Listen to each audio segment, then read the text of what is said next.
Just one more hour until reinforcements, aka me, arrive to save the day. But until then, keep your eyes on the highway and keep on trucking with Jimmy Mack on Road Gang Radio, y'all.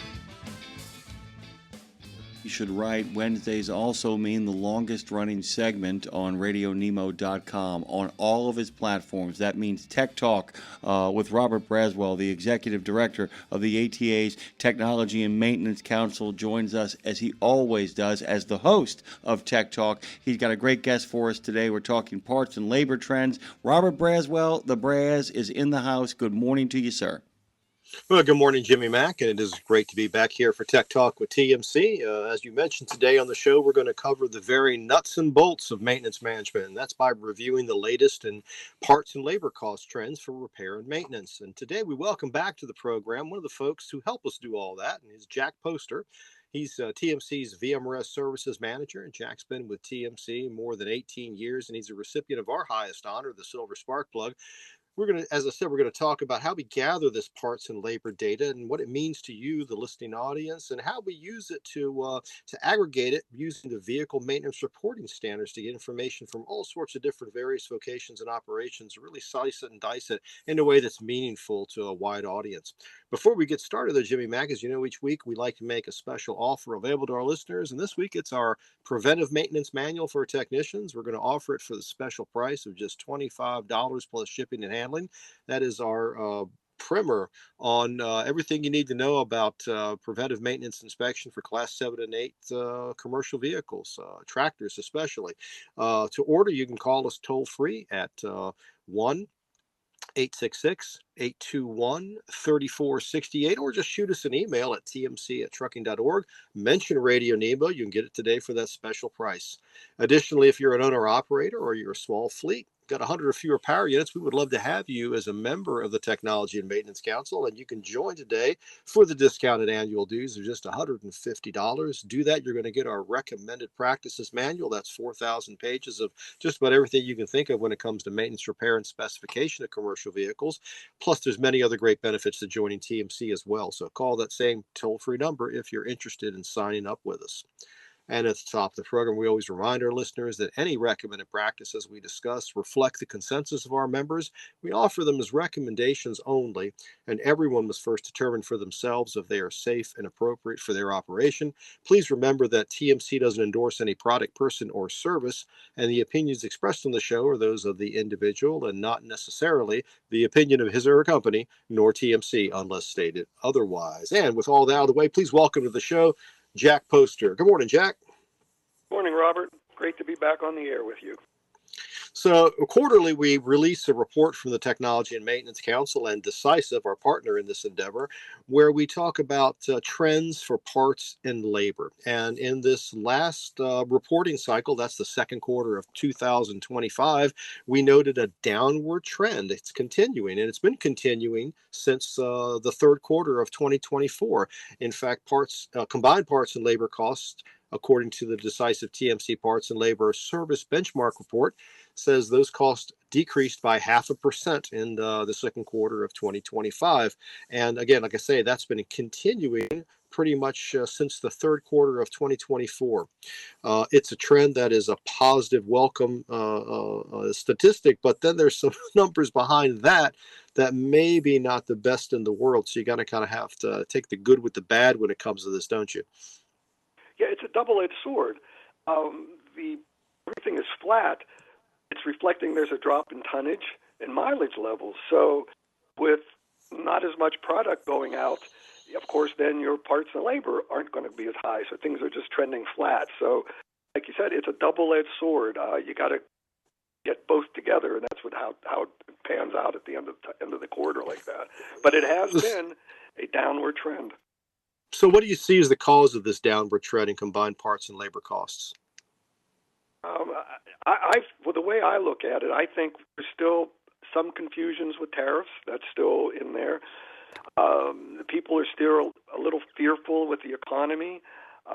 They might have been saving up their money for Christmas, so it'll be interesting to see how things go the next quarter. But people are pulling back a bit. And you see it and you read it all the time. So hopefully things will level out where people start feeling a little more confident after the first of the year. Time will tell.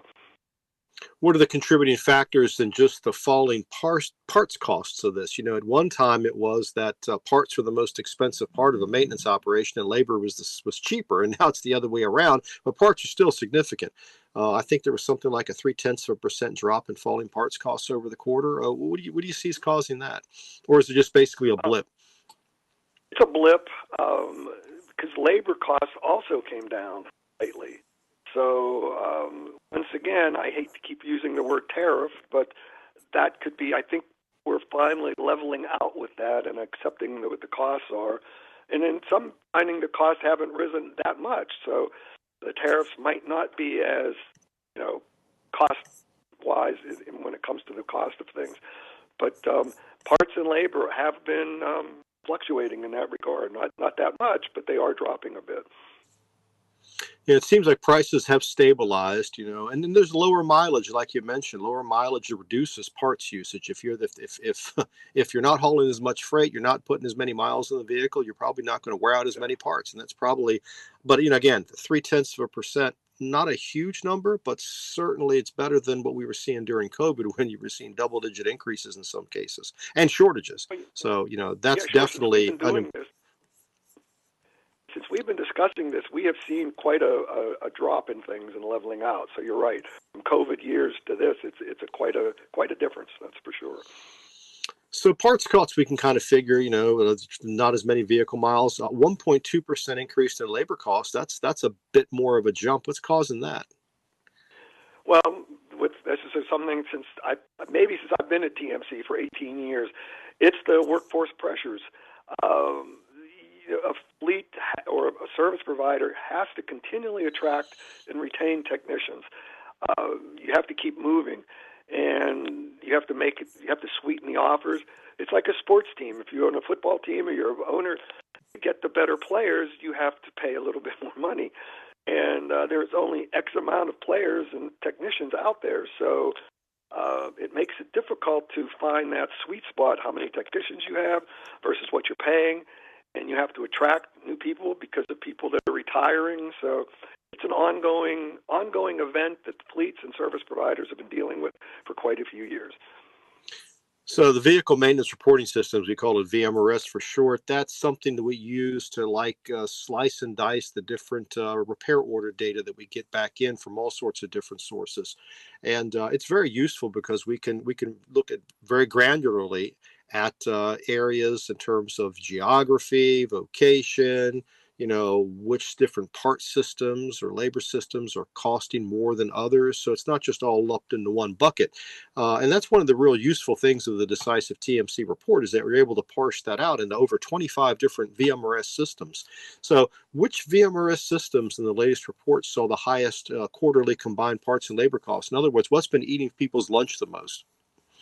Well, this quarter, steering has been 13.8% increase. Wow. Steering. Wow. And next after that, which doesn't get a lot of press, or is a PTO, the power takeoffs, which are up almost 12%. And coming in third, which is pretty much normal, or tires, which is coming in almost at 8%. So PTOs, I can't give an explanation for that. Maybe you have an idea, but that seems to have risen to almost 12% increase. It's interesting. That's usually something you see more in the vocational sector, wouldn't you, or construction or things like that, as opposed to just say, over the road, traditional, LTL or TL. Well, yeah, and what's interesting about this report that Decisive, and we partner with them, and they've been great doing this.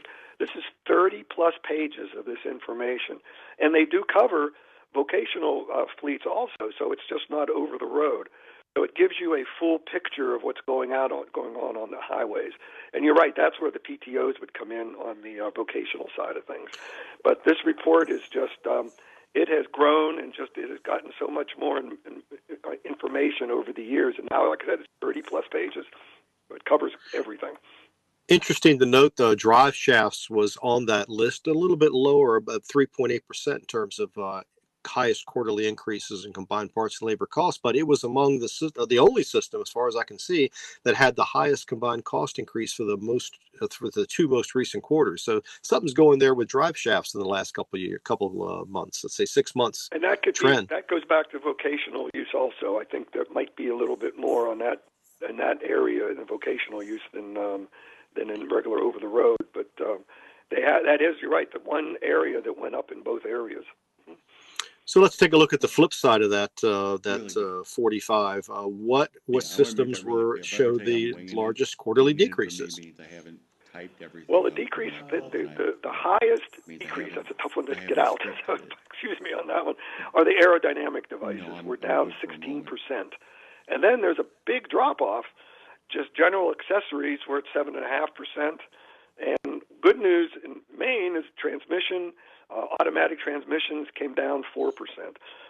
And aerodynamic fairings and such have gone down almost 16%. Interesting. That's where did you see the highest quarter-over-quarter labor cost increases? Let's splice it that way. Take away from the parts a little bit, go to the labor. Well, that came in at HVAC, air conditioning, heating, and ventilating is almost 9.3%, followed by steering. And tires, once again, coming in at 4%. That's an interesting part there. I think tires coming in at 4%, but labor means they're probably paying entry-level techs that do that work a bit more, once again, to attract people in, get someone in that starts out at the, changing tires, doing regular maintenance work, and then training and moving up to a higher level technician. So that's why I think the tires have increased 4%. That's my opinion on it. I don't know about you, Robert, but I think that's what I see. So maybe are the HVAC systems getting a little bit more complicated with new refrigerants, perhaps entering into the market? Sure. I think you got RY1234F, I think it's called. That's a new refrigerant. Yeah. Maybe new tooling, new training. You have to do for that. I'm just spitballing here, but that could be a possibility. Which were the labor areas that had the biggest cost decreases? Decreases in labor was aerodynamic devices at 25%, and transmissions automatic at 4%. So they were the ones with the decreases that had the most. And cabin sheet metal came in at almost 3%. Where did you see, you think, the largest year-over-year decreases overall by VMRS system? Year-over-year yes. Decreases were at, I'm trying to remember exactly where they were. Actually, general accessories came in at 16% less, and charging systems came in at 5%. It's interesting the degree of difference between their general accessories at 16% decrease and drops down to charging systems at 5%, and cooling systems at basically 2%. So it's funny, there's that big drop between the two. Those were the largest quarterly decreases. Let's take a look into a little more detail here. We've been talking about percents, but in terms of dollars, what are the average costs by VMRS system for the last quarter? And, let's talk about some of the most common ones like power plant, engine, exhaust, etc. Well, clutch comes in number one. It seems to be the league leader every quarter. The clutches, parts were at $1,900 average, and labor at $1,300, which is the highest in both when you look at it. A close second is a power plant engine at $1,715 for parts and $1,000 for labor. And another one that comes in the top three is automatic transmissions. Parts $1,800 on average, and labor average $1,100. So those are the top three as far as combined parts and labor. You're listening to Tech Talk with TMC. We have Jack Poster here at TMC VMRS Services Manager. We're talking about the latest parts and labor report from TMC and Decisive.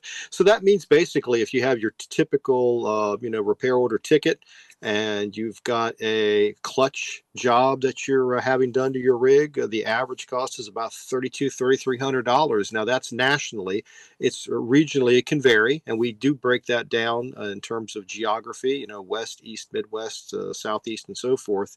But in other words, you expect to spend about $3,300 when that clutch wears out. So that's another good reason to go easy on the clutch. And then with the automated manuals, sometimes the computers are taking charge of all of that unless you're overriding it. So it's interesting that clutch is the number one in terms of that category. Yeah, and it has been for quite a while. But what's good about this report is this gives you a benchmark. This gives you an idea. So if you're having this work done, it gives you a baseline. So you could see if your service provider is charging a bit too much, and you can even question if it's too low. You want to question is why is it that low? But it does give you a benchmark, which is invaluable because you're shooting in the dark if you don't have this information. And it's all about information today. And having VMRS provide this data and decisive getting through, hundreds of thousands of repair orders, this is giving you information directly off the shop floor. So it's direct from the shop floor to them and to us. So it goes. It's a great tool to have. It's a great amount of information. You're not going to find almost anywhere else, I don't think. Looking at the other end of the spectrum, it seems like cabin sheet metal is on the low end in terms of cost. It's coming in at about $908 combined. Brakes, interestingly enough, not that far from it. $1,118 for brakes. That's kind of a welcome news, even though you see brakes very high on the list in terms of out of service when you see the CVSA stats every year. Also, it looks like air conditioning, ventilation, and heating is also on the lower side, about $1,000 per repair order ticket. How about after treatment? We've talked a lot about after treatment. Where does that fall in the VMRS pantheon? Well, after treatment comes in, and it's going to show it's not as expensive as it was. So it has come down. I think, and this is just my own personal opinion, that they've been able to make the after treatment parts much better. And after so many years, fleets are getting used to repairing them and doing the work. So it's not as expensive as I believe it once was. One of the things I see in the report is that we have a breakdown of service cost distribution for the most recent quarter. And basically what it says is that of the different VMRS systems, this is where most of the cost is showing up on your balance sheet. So power plant, 31.5%. That seems to be the biggest lion's share of the tickets that come in terms of cost. And right behind that, it seems like it's exhaust. And I would think that's probably attributable to after treatment at 13.2%. And then the rest of them are all around that same, anywhere from like 5, 6, 7% range. Does that surprise you? Does that seem about right? Because you deal with these things all the time. You're kind of like the canary in the coal mine. When you see people ask for new parts to be coded in VMRS, that tells you where the pain points are. Yeah, exactly. I see what's coming and going. So I can tell you that there are a lot of new parts in 043007, which is for after-treatment devices and the SCR system. I'm seeing a trend now where the EV parts were keeping me busy for at least the past year, and I've seen a drop-off on EV parts coming in. I know the government, there's a difference in mandating EVs now, but I seeing that. I don't know if this is a warning about EVs where it's going to drop off, but I see EV parts starting to lag as far as new code requests. So that's it. But power plant and after treatment are the areas where most people are asking for new parts that could be put in. As we mentioned, the report can be sliced and diced by geography and regions. Where are the areas that are costing fleets the most, and what are the areas that are costing fleets a little bit less in terms of parts and labor? Parts, not surprising. The Northeast is going to be more expensive. Although in June, the West popped up to be the highest expense. But the Northeast seems to trend the most when it comes to parts. If you're in Canada, and this when this report comes out, it is on U.S. dollars.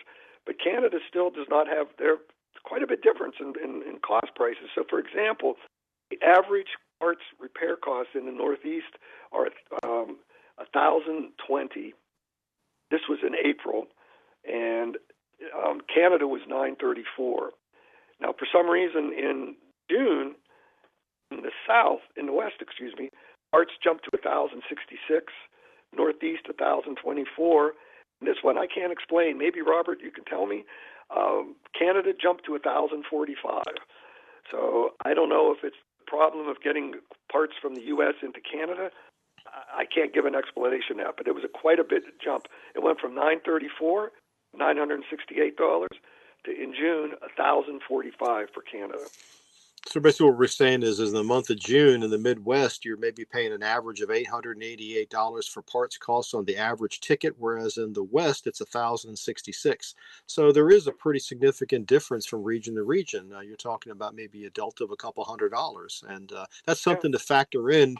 If you can choose where to have your service done, maybe that's a factor to think about. Maybe you want to do it in the Midwest. And maybe it's just because there's more work there, more work, parts are cheaper. I don't know that, but that's definitely a trend. The Midwest has the lower parts costs.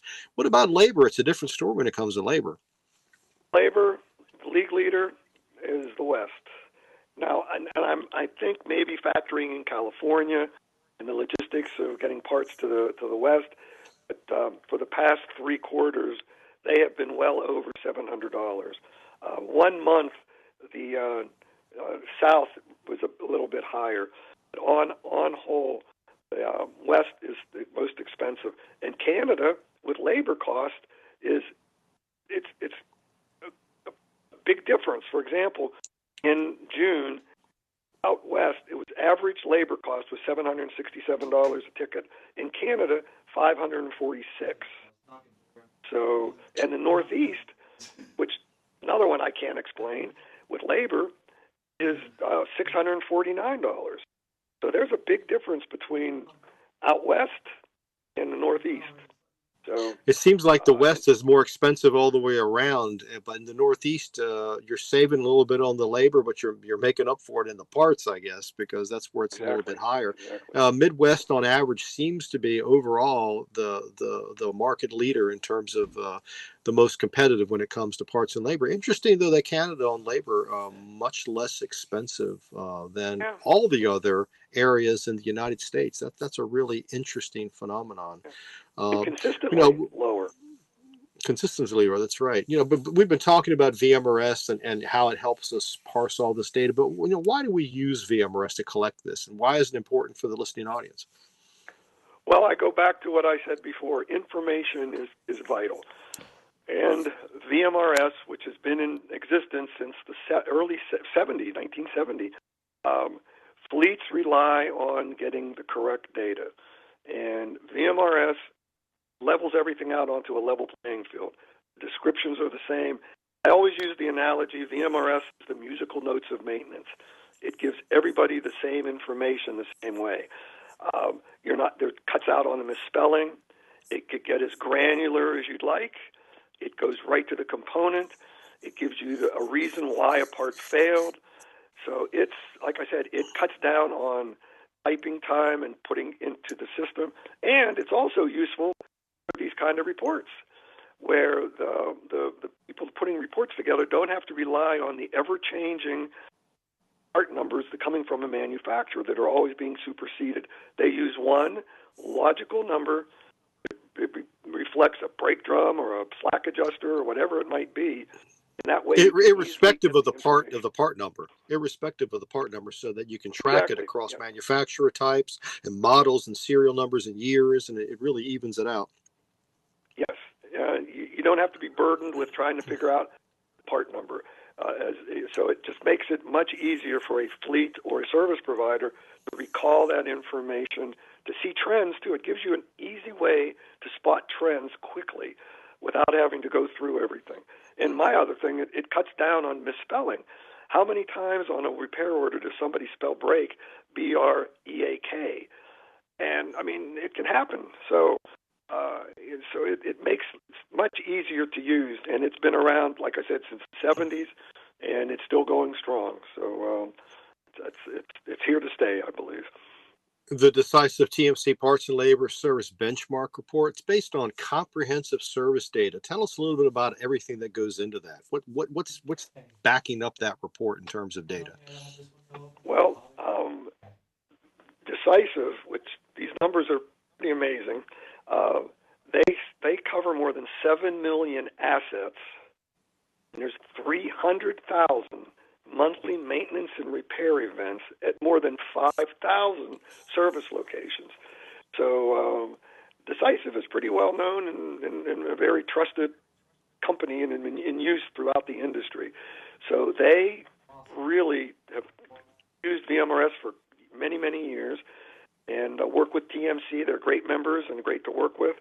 And like I said, this report has grown from doing 10 systems, VMRS systems, to going to 25. And the way Decisive is going, it could grow even more. Like I said, a 30-page report that gives you this kind of granularity and this kind of information is well worth having and part of our membership. So it's a great tool to have. And those 25 VMware systems account. Those 25 VMware systems account for more than 97% of all the parts and labor spent on costs in those repair orders. So that's a big chunk. You're getting really, really solid data of that. The report's available to TMC members. We make it available by email. If you're a TMC member, we email it out to you quarterly. And again, that's called the Decisive TMC Parts and Labor Service Benchmark Report. If you're interested in getting a copy of the report, you can give us a call at 703-838-1763, or just visit us at our public-facing website, tmc.trucking.org, and find out more information about becoming a member of the council and getting access to this kind of information. Just wrapping it up, any final thoughts about this report? We've got about 30 seconds. No, it's just I'm proud that we've been able to partner with Decisive over the years. And if anybody has any questions concerning VMRS, you don't know it, you want to learn something about it, please feel free to get in touch with me. I'm on the TMC website, and it's something that's around, and it's good to have that knowledge. And for that part of it, tmc.trucking.org/VMRS will get you information about VMRS, and it'll get you how to get a hold of Jack Poster as well. Jack Poster, thank you so much for joining us on Tech Talk with TMC. I think we learned a lot about where the trends are for parts and labor in North America, and we look forward to seeing you back on the program in the not-too-distant future. And with that, I'm going to kick it back over to New Orleans and Jimmy.